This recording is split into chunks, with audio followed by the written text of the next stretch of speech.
There was a time when travel meant discovery. When each new stamp in your passport felt like uncovering a secret, a place few had seen, a culture untouched by algorithms and hashtags. But somewhere along the way, the world got smaller.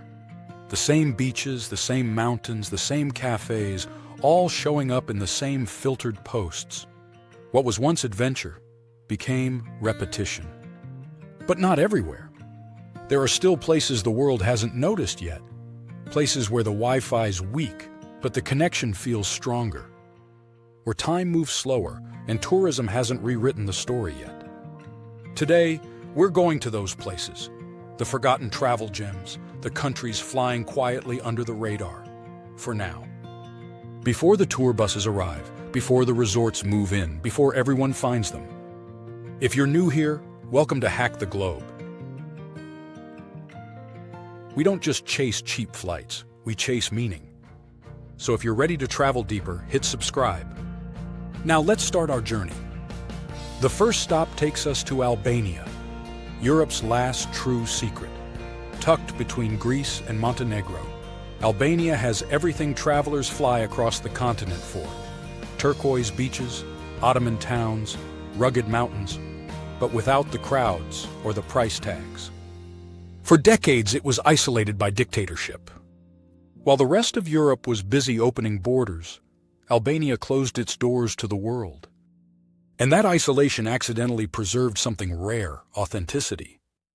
The Albanian Riviera is what the Amalfi Coast used to be before Instagram. Crystal water, winding cliff roads, small family-run guest houses, and seafood meals that cost less than a coffee in Paris. Drive from Himare to Sarandi and you'll see what I mean. Untouched beaches, olive trees bending over roads, locals waving as you pass. But it's not just the coast. Inland, the accursed mountains, yes, that's their real name, hide one of Europe's most scenic hiking trails, the Valbona to Theth route. It's raw, wild, and completely different from the polished trails of the Alps.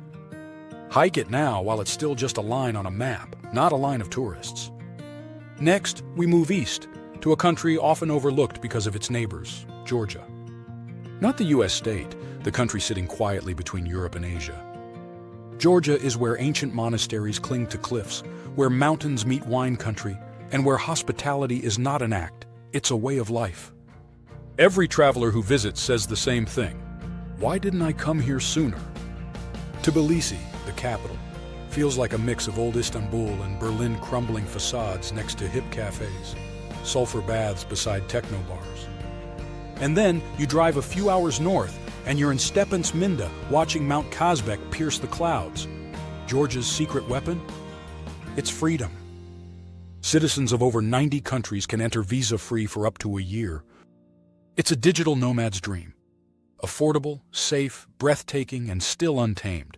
But it won't stay this way forever. The word's getting out, fast. If you want to experience Georgia before it becomes the next Croatia or Portugal, the time is now. Our third forgotten gem is Madagascar. Most people know it as a cartoon, not a country. But off the coast of East Africa, Madagascar feels like another planet. It's an island so large and isolated that 90% of its wildlife exists nowhere else on Earth. Baobab trees that look like they were drawn by children, lemurs that leap through ancient forests, beaches so empty you can walk for hours without seeing a soul. But what keeps it under the radar is the journey. Madagascar isn't easy. Flights are limited, roads are rough, and internet barely exists outside the cities. And that's exactly why it's special. Because the harder a place is to reach, the more magic survives when you do. From the eerie limestone spikes of Singi de Bamaraha to the soft, dreamlike avenue of the baobabs at sunset, Madagascar is a world frozen in time. Go before it changes, because it will. From the tropics, we head north to Kyrgyzstan. A country most people can't spell, let alone place on a map. But those who've been never forget it. This is Central Asia's most open, welcoming nation. A land of endless mountains, nomadic culture, and sky-blue lakes that look like they've been photoshopped by nature itself. You don't just visit Kyrgyzstan, you live it. You sleep in yurts under the Milky Way. You share fermented mare's milk with shepherds who still move with the seasons. You ride horses through alpine valleys that stretch for days, not hours. Kyrgyzstan doesn't have theme parks or luxury resorts. What it has is space. Pure, unfiltered wilderness. And in a world that's become overcrowded and overmarketed, space is the new luxury. It's also one of the few places in the world where travelers can still feel lost in the best way possible. And our final stop, Uruguay. South America's quiet achiever sitting between Brazil and Argentina, it's often skipped, mistaken for a weekend detour or a day trip from Buenos Aires.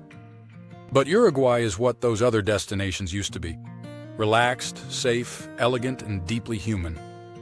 Montevideo has a timeless charm. Old cars, beachside promenades, tango on street corners. Punta del Este offers luxury, while José Ignacio offers peace, a bohemian coastal village where artists and surfers coexist with simplicity. And inland, rolling vineyards, thermal springs, and gaucho culture that's still alive. Uruguay doesn't scream for attention. It whispers it, and that's its power. In a world addicted to noise, Uruguay feels like silence, not emptiness, but calm. So those are 5, but let's be honest, the real list is longer. There's always another place waiting beyond the spotlight. Comoros for untouched islands. Laos for slow travel that still feels real. Oman for deserts that hum like poetry. Namibia for space that redefines solitude. But the point isn't just where to go. It's when... Because every country has a moment before the world discovers it. A moment when it's still pure, before the chain hotels arrive, before the hashtags take over. And right now, these 5 places are in that moment. Travel is changing. The world's getting faster, louder, more curated, but you don't have to follow the crowd. You can still find places that remind you why you started traveling in the first place. Curiosity, not clout. So when you plan your next trip, don't just look for the cheapest flight or the trendiest city. Look for the places the world forgot, because that's where you'll find yourself remembering what travel truly feels like. Thanks for watching. If this journey sparked something in you, hit that like button and subscribe to Hack the Globe, because the next forgotten gem might just be the one you discover.